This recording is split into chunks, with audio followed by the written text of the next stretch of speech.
અમદાવાદમાં ઓડા દ્વારા તમામ બ્રિજનું ઇન્સ્પેક્શન કરવામાં આવ્યું છે। વડોદરા ગંભીરા બ્રિજ દુર્ઘટના બાદ તંત્ર દોડતું થઈ ગયું। અહીં ઓડાના એક્ઝિક્યુટિવ એન્જિનિયર સાથે TV9એ ખાસ વાતચીત કરી હતી।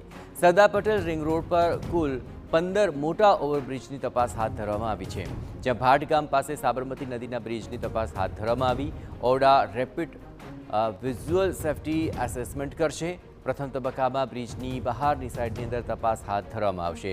ઓડાના વરિષ્ઠ એન્જિનિયર અને અધિકારીઓ દ્વારા આ તપાસ હાથ ધરવામાં આવી।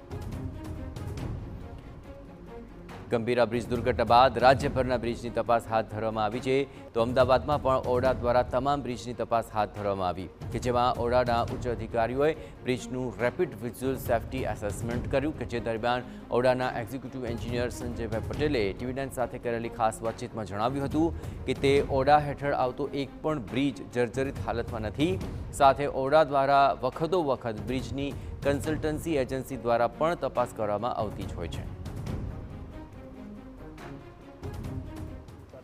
બ્રિજ ધરાશાયી થવાની ઘટના બાદ ગુજરાતના અલગ અલગ વિભાગો દ્વારા બ્રિજની તપાસ કરવામાં આવી રહી છે। કોઈ જર્જરિત છે કે કેમ, તેને રિપેરિંગની જરૂરિયાત છે કે કેમ, આપણી સાથે ઔડાના સંજયભાઈ પટેલ છે, તેમની સાથે વાત કરીશું। સંજયભાઈ, કયા પ્રકારની તપાસ કરવામાં આવી રહી છે? ખાસ તો ઔડાના કેટલા બ્રિજ આવેલા છે? ઓડાની અંદર ઓડા વિસ્તારમાં અને ખાસ કરીને રિંગ રોડ ઉપર ઓડાના 15 બ્રિજ છે અને બીજા 10 બ્રિજનું નિર્માણ આપણા કાર્ય હાથ ધરેલ છે, 11 બ્રિજનું। એટલે આમ 15 બ્રિજ આપણા અત્યારે હયાત છે। જોઈએ તો આ 15 બ્રિજમાં જર્જરિત હોય અથવા તો નાના મોટા રિપેરિંગની જરૂરિયાત હોય તેવા કેટલા બ્રિજ છે? આમ ઇન્સ્પેક્શન ઓડા દ્વારા અગાઉ પણ 6-8 મહિના પહેલાં પ્રી મોન્સૂન ઇન્સ્પેક્શન કરવામાં આવેલું હતું અને બહુ સઘન રીતે બહુ તજજ્ઞ ટીમ દ્વારા ઇન્સ્પેક્શન કરેલું હતું 15 બ્રિજનું। એક પણ બ્રિજ જર્જરિત કે કોઈ પણ પ્રકારની ખામી હોય એવો એક પણ બ્રિજ ઓડા ખાતે નથી। જોઈએ તો જે તપાસ કરવામાં આવતી હોય છે કમિટી દ્વારા, કયા કયા પ્રકારની તપાસ કરાતી હોય છે, કઈ કઈ બાબતની તપાસ કરાય છે? જે અમારી તજજ્ઞની ટીમ છે, ઓડાના એન્જિનિયર, અમારા PMCના એન્જિનિયર્સ, અમારા ડિઝાઇન કન્સલ્ટન્ટના એન્જિનિયર્સ સાથે અમારી જે તજજ્ઞની ટીમ છે, એના દ્વારા જ્યારે પણ આપણે ઇન્સ્પેક્શન કરીએ છીએ ત્યારે એ ઇન્સ્પેક્શન આપણે નોન ડિસ્ટ્રક્ટિવ ટેસ્ટિંગ વડે પણ કરીએ છીએ, જેમ કે રિબાઉન્ડ હેમર વડે એની કોન્ક્રીટની સ્ટ્રેન્થ માપવાની ક્યાંક જરૂરિયાત જણાય તો।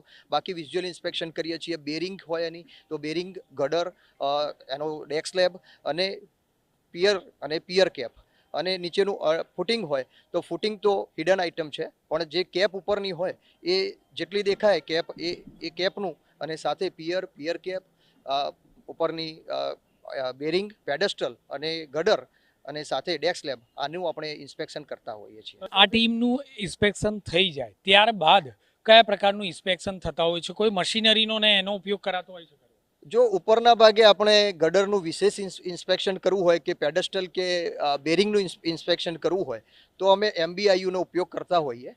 હવે આપને જણાવી દઉં તો આ બંને ઓડા ખાતેના રિવર બ્રિજ, એક ભાટ ખાતે છે, એક કમોડ ખાતે છે, સાબરમતી રિવર ઉપરના બંને બ્રિજ, અને 2 ROB છે અમારે, એક સિલજ અને એક વટવા ROB।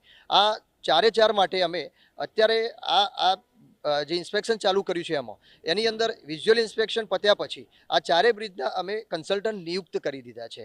એ 2 બ્રિજ એ મલ્ટીમીડિયાને અને 2 બ્રિજ કસાડ કન્સલ્ટન્ટને આપી એનું વિશેષ સઘન ઇન્સ્પેક્શન પણ અમે કરવાના છીએ। એ ટૂંક સમયમાં ચાલુ થઈ જશે। ટૂંકમાં કહીએ તો બ્રિજ ધરાશાયી થવાની ઘટના બાદ હવે તમામ સરકારી વિભાગો સાબદા થયા છે। અલગ અલગ એજન્સી દ્વારા કામગીરી કરાવી અને બ્રિજનું યોગ્ય રીતે તેની તપાસ કરવામાં આવી રહી છે। કોઈ પણ પ્રકારે જર્જરિત અથવા જોખમી છે કે કેમ તે બાબતની તપાસમાં તમામ ડિપાર્ટમેન્ટ લાગી ચૂક્યા છે। કેમેરામેન મનીષ ત્રિવેદી સાથે જિગ્નેશ પટેલ, TV9 અમદાવાદ।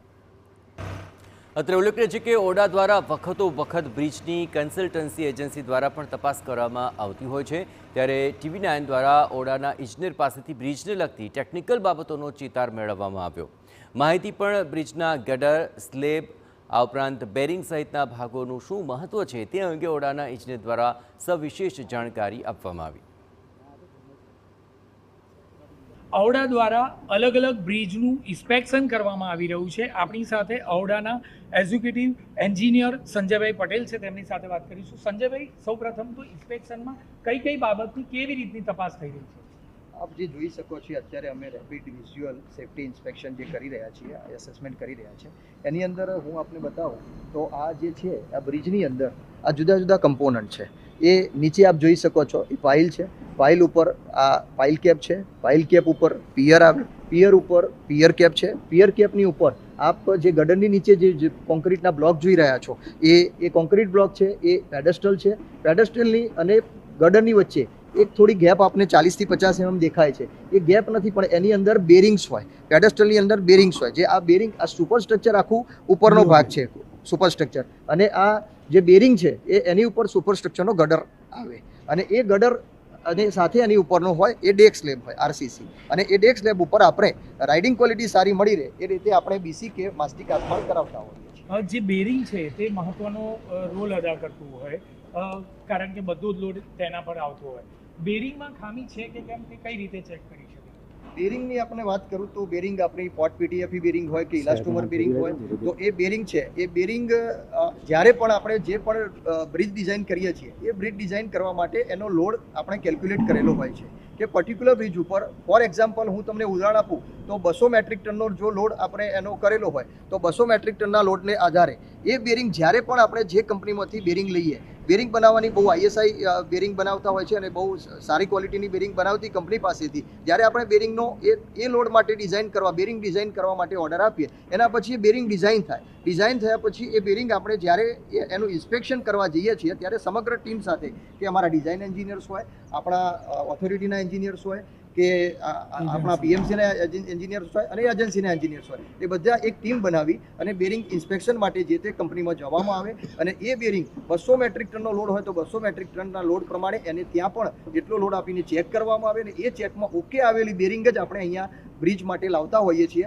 એટલે બેરિંગનો ટેસ્ટિંગ તો આપણે ત્યાં આપણે જ્યારે લગાવવાની હોય એ જ વખતે આપણે કરી દેતા હોઈએ. અચ્છા, ત્યારબાદ બેરિંગનું ટેસ્ટિંગ કે એવું કંઈ કરવામાં આવતું હોય છે સમયાંતરે અમુક વર્ષો પછી, કે જરૂરિયાત ઊભી થતી હોય કે બેરિંગ બેસી જાય એવી કોઈ ઘટનાઓ? ના, એવી કોઈ ઘટના બનતી નથી હોતી, પણ જ્યારે એનું બેરિંગનું જે ઇલાસ્ટોમર છે અથવા પોટપીટીએફ બેરિંગ છે એને જ્યારે પણ એવું લાગે કે હવે મેન્ટેનન્સ માગે છે આ બેરિંગ, તો એ બેરિંગને અમે રિપ્લેસ કરાવતા હોઈએ છીએ, અને બેરિંગ જેક વડે પિયરને જે ગડરને ઊંચો રાખી અને આખી બેરિંગ આપણે ચેન્જ કરતા હોઈએ છીએ. ટૂંકમાં કહીએ તો સેફટી બાબતે હવે કોઈ પણ પ્રકારની બાંધછોડ કરવાના મૂડમાં સરકાર નથી, સરકારી વિભાગ નથી, કારણ કે જે પ્રકારની દુઃખદ ઘટના બની છે આ જ ઘટનાને ધ્યાન પર રાખીને ફરીથી આવી ઘટનાનું પુનરાવર્તન ન થાય તેમાં તમામ સરકારી વિભાગો લાગી ચૂક્યા છે. કેમેરામેન મનીષ ત્રિવેદી સાથે જિગ્નેશ પટેલ, TV9 અમદાવાદ.